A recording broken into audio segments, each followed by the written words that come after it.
Dead Rock Chapter 27 is officially out, and this was an insane chapter for a few reasons. One, we get to see what's going on with Yakuto in this new realm where we left off with in Chapter 26. There might be an implication for a potential time skip, and we get more lore, as well as some answers and questions to what is going on with God in this universe and why everything that is going on in this series might be happening in conflicts throughout this entire universe. But we'll get into all of that in just a second. But before we jump into things, don't forget to like, subscribe, and hit the notification bell for updates on future videos. Really helps, and it shows you guys enjoy the content I make here on the channel, shows you want to see more. Also, if you haven't already, go and check out my manga podcast, Shonen Pulse, over on the Panel Focus YouTube channel, where me, Nox, and Yanogami talk about 9 different manga from 3 different magazines on a weekly basis. We go in depth, we talk theories, we talk symbolism, all that stuff. If you're reading anything that we're talking about, or if you're interested in potentially picking up a new series, go check out the podcast. You might find something new that you'll like, or you can just jump into the conversation. And if you have the time, go and check out my second channel, GW Comics, where I talk about comic books. Right now I'm mainly DC focused, I'm spanning out into other stuff outside of Marvel, but this whole channel is a passion project of mine. I would really appreciate if you guys go and check it out. Links for this channel and my podcast will be in the description down below. Now then, let's jump right into the chapter. Chapter 27 of Dead Rock, titled Outfit, and the cover image is of Yakuto standing in this strange land that we saw at the end of the previous chapter. Now, this chapter starts off directly from last time, with a double-page spread actually, with us showing the landscape of this bizarre plane of existence where Yakuto in this coffin is being carried by these tiny little golem-like paper creatures with the flowers in his coffin as he's brought to the edge of a cliff, and these little golem things start having like an argument or something. They stare at Yakuto, and then they just toss his coffin down to the abyss from the top of the cliff. As once the coffin hits the ground, Yakuto's body is flung out of it. It's then that Yakuto wakes up as he falls further down from the coffins. Now that he's fully aware of everything, he's wondering where exactly he is. But as he stares up, someone meets him, Saryu, saying, "Guess we're in the Underworld," confirming 2 things. 1, there is an afterlife, and 2, they are actually in the Underworld like I kind of suspected based off the scenery, so their souls are in the Underworld. Also, it's nice to see Saryu back, seemingly continuing his role in the story, which I'm kind of glad, because it felt like a bit of a missed opportunity. And we'll get to know more about his character. But he ends up asking Yakuto that he probably ended up dying, as Yakuto questions himself for a second and confirms that he did in fact die. And so they all confirm that they are in fact in the Underworld, the land of the dead. But it's then that someone shoots out from another coffin, calling them pathetic, and to their surprise, it's Setsuna, the character that Yakuto fought and then Eiji ended up killing to progress the match. And as she appears, she asks if the 2 of them ended up kicking the bucket together. And this is actually a surprise, as even Saryu is wondering if the people that died during the field day event were sent here, but Setsuna says, nope, looks like it's just us so far. Honestly, I like this because we only got glimpses of these characters, especially Setsuna, and now it seems like they're going to be in this mini arc with Yakuto right now in the Underworld, so I'm curious where this is going to lead, and hopefully this helps, well, develop them more and expand on their roles in the story, which I will very much take 100% because they are relatively interesting characters that are more personally involved in the plot now. And Setsuna is kind of ashamed that it seemed like Yakuto previously had a chance of taking down God.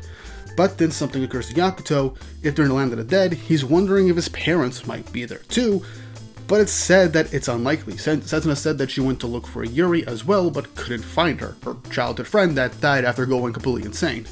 Now this obviously makes Yakuto kind of upset, because he was kind of hoping to see his parents again if they are in the land of the afterlife, but Saryu actually comforts him saying, "Buck up, kid, they might be somewhere else," with Setsuna wondering if Saryu was always this nice, which I'm questioning this as well. I guess without the pressures of Dead Rock, he's probably just a stand-up guy all in all. But Yakuto asks if Eiji or Lauzen should be there too, since they died around the same time in the same place, and wonders why they're the only ones that are seemingly up and about in this area of the Underworld. Setsuna says that maybe they're just such bad people that they didn't even have souls left behind. Which, sorry, you're thinking, yeah, for Lausen, sure, but the students didn't seem bad to me. And to a degree, I do get it. Dead Rock kind of allows, death and for you to kill other people in that whole location. But especially with, aging, even though he was kind of a sadistic jackass, he cared for his friend, especially after he died. He wanted revenge. So it shows that a lot of these students aren't just sadistic assholes, but they have depth to them, and there's more to them than just being, corrupt and evil, especially with our main group. So that does kind of make sense and put the so bad that their souls kind of got completely destroyed aspect to it. And so Yakuto wonders what's going to happen to them, but it's then that a mysterious voice says that nothing will happen, as we get an outside overhead shot of the underworld going up into a dark cloud hole in the sky, as this mysterious voice just said, "You died, your physical bodies vanished, you're just souls now," being incredibly casual to them, as they go on to say, "You'll spend the rest of eternity here." Yep, that's what souls do, as there is a rumbling from beneath the coffins as something emerges from beneath their feet. And in a 2-page spread, this giant creature that just looks like pretty much a giant marshmallow with a face says, "Hey, I'm the god of the underworld. The name's Lip." And of course, Mashima decides to make the god of the underworld just a silly guy with a very stupid, silly design with not much detail whatsoever. Of course, he makes Death pretty much just the silliest looking character in the entire series, and we had a character that was a literal sentient foot last chapter.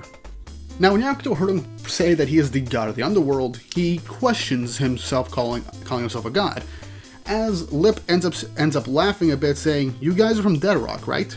When you hear the word god, you think of your principal, right?" And then Mashima decides to all of a sudden give this character an insane amount of shading and detail, saying, "But he ain't a god in my book," with insane seriousness as well as just animosity, which catches Yakuto off guard.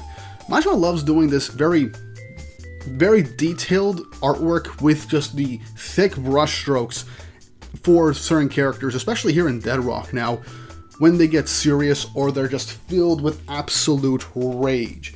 Because, man, he started this a bit in Eden Zero, but in Dead Rock, he just keeps going ham with it, and I really love it. But after getting serious, Lip just says, well, he is a god, but with Yakuto being like, is he one or not? So, of course, we get a serious moment instantly brought down by a joke to kind of lighten the mood again.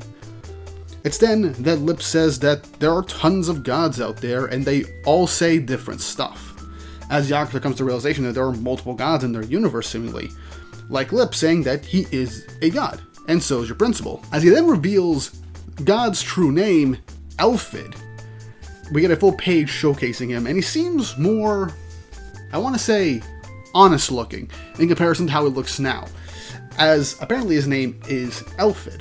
And this shocks the cast as they finally have the true name of essentially their ruler, their quote-unquote god. And so, yeah, we got a name to the face, an actual name above the title that he has. And it's then revealed by Lip that apparently Elfid created the heavenly world, the demon world, and the human world. But Lip made the underworld himself, and a bunch of gods ended up making all sorts of stuff, like countries and stuff in the human world.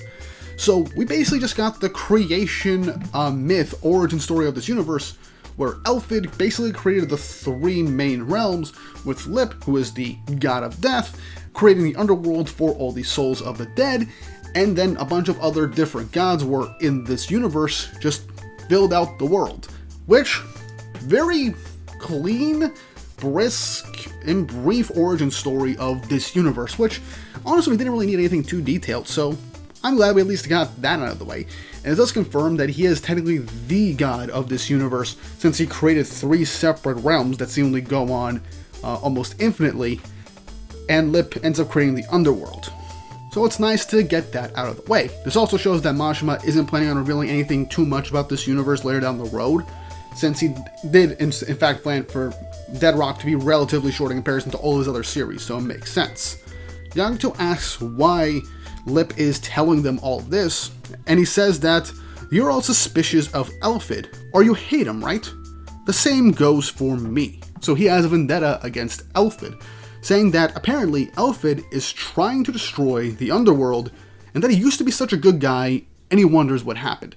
Continuing a previous theory from the beginning of the series, and especially with Setsuna's backstory, that the potential of Elfid, but previously being a more righteous, uplifting, in general good guy, a god of this universe that cared for everybody and looked after them, all of a sudden just changing seemingly overnight. And now he wants to get rid of the Underworld that Lip created and rules over and presides over. And so he ends up saying they can't attack him from the Underworld, and all they can really do is defend themselves in the Underworld. But he asks him, but you'll fight him again, won't ya?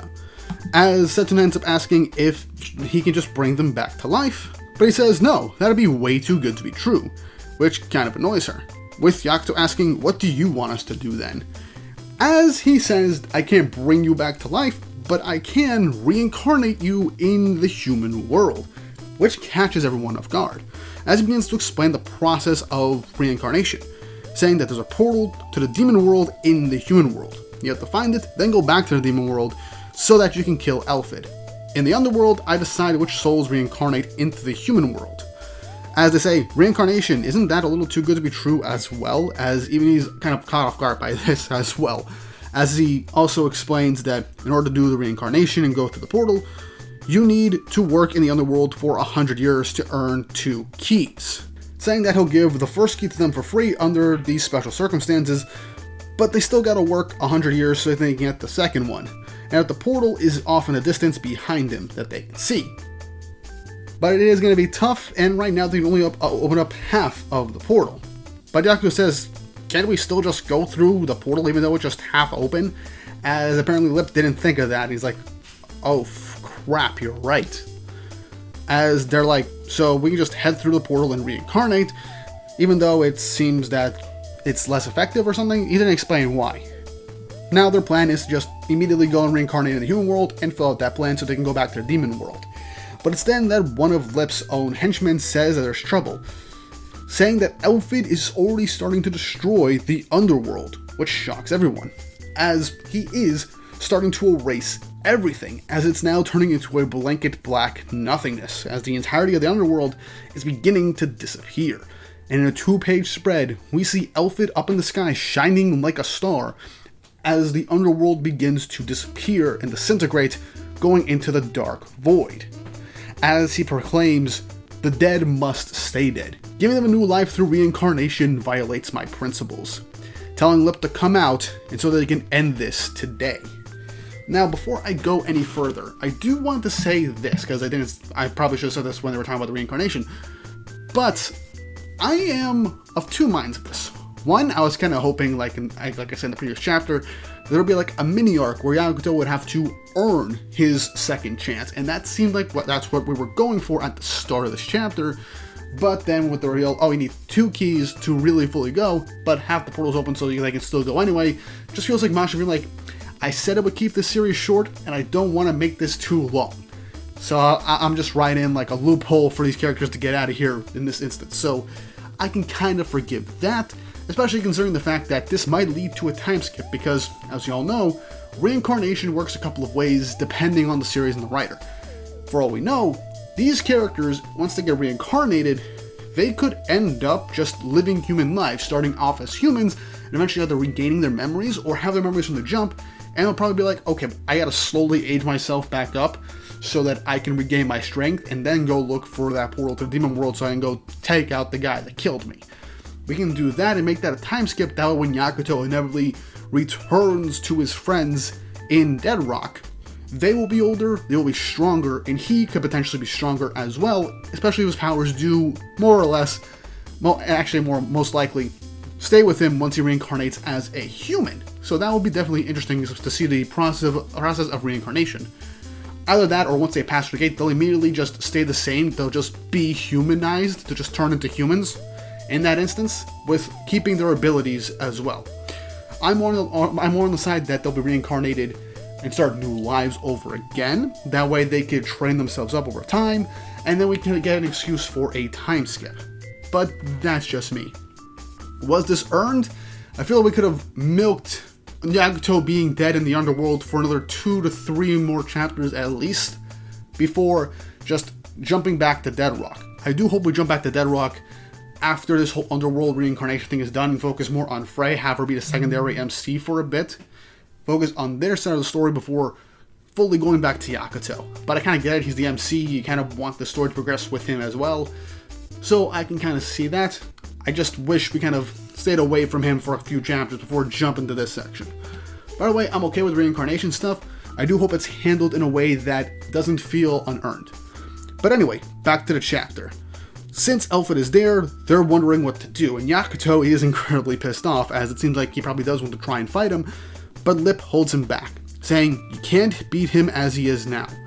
He's gonna buy them all time stone and get to the portal, but Yakuto is just being apprehensive that he's still gonna destroy this place, wondering what's gonna happen.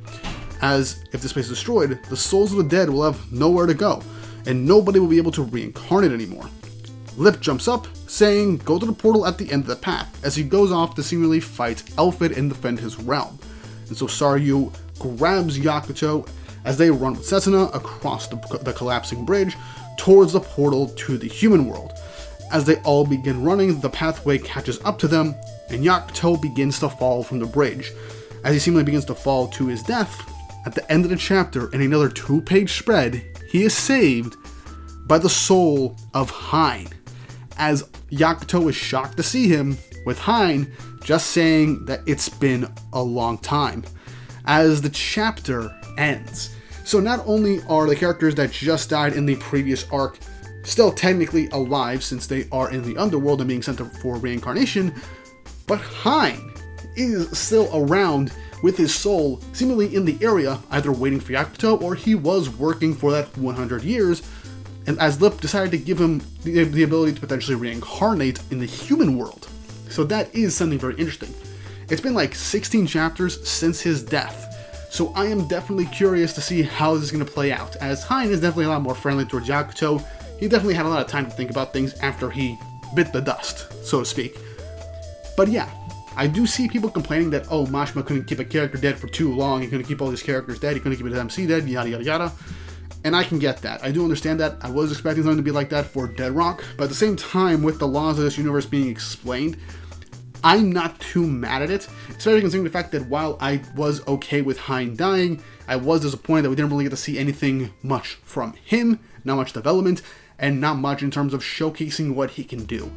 But now with him, Setsuna, and Saryu together with Yakuto, with the potential to reincarnate in the human world, we can get a lot more stuff from these characters, more interactions, more development, and exploring the human world and potentially discovering these other quote-unquote gods of this universe that can potentially help them, especially if they meet up with Frey and their group, because we still have to know what's going on with them, we still have to know what's going on with Bebel. There's a lot still to explore in the series, with all these characters that still need to get stronger and prove themselves in this massive war between the remaining gods of this universe.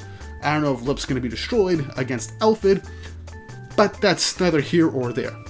Though I am still disappointed we didn't get like a whole mini arc of just Yakuto proving why he should reincarnate or get a second chance for all that.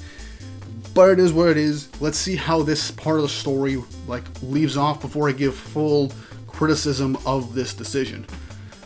But I am glad we got a bit of an origin story for the universe, how that's set up, the reveal of God's name being Alfred, and that he did actually create the 3 main realms of this universe. So I am grateful for that. It was more of an exposition-y lore chapter to set us up for the future. But I'm curious to see where things are going to progress from here. But what do you guys think? Leave your thoughts and opinions in the comments section down below. And if you haven't already, like, subscribe, and hit the notification bell for updates on future videos. It really helps, and it shows you guys enjoy the content I make here on the channel and shows you want to see more. With all that said and done, I hope you all have an awesome day.